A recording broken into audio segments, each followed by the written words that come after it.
ఏపీలో ఉచిత ఇసుక విధానానికి సీఎం చంద్రబాబు ఆమోదం తెలిపారు. ఈ నెల 8 నుంచి ఉచిత ఇసుక విధానం అమల్లోకి తేవాలని ఆదేశించారు.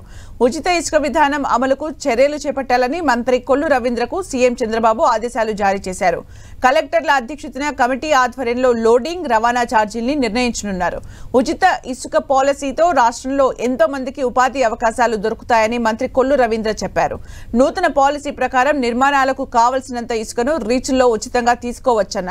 గత వైసీపీ ప్రభుత్వం 5 నెలల పాటు సామాన్యులకు ఇసుక దొరకకుండా చేసిందన్నారు.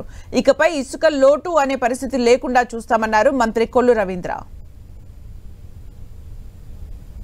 లోటు అనేది లేకుండా చేయాలనేది మేము లక్ష్యంగా పెట్టుకున్నాం. రాష్ట్ర నలుమూలలా కూడా ఈ యాక్టివిటీ జరగాలి. దానికి తగిన విధంగా శాండ్ని పూర్తి స్థాయిలో అవైలబిలిటీలో పెట్టాలి.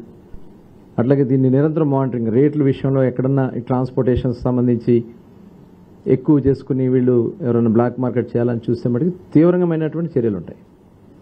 అట్లాగే అఫీషియల్గా కొన్ని స్టాక్ పాయింట్స్ పెట్టారు, ఇంకా అన్అఫీషియల్గా ఉన్నాయి. అవి కూడా మేము మొత్తం టోటల్ హ్యాండ్ ఓవర్ చేసుకోమని చెప్పి మరి ఆదేశించడం కూడా జరుగుతుంది. దీని మీద 2-3 రోజుల్లో ఒక క్లారిటీ తీసి డేట్ కూడా ప్రకటించడం. ఎందుకంటే ఎంత తొందరగా వీలైతే అంత తొందరగా ఇవ్వాలని చెప్పి మేము ఆలోచన చేస్తూ ఉన్నాం.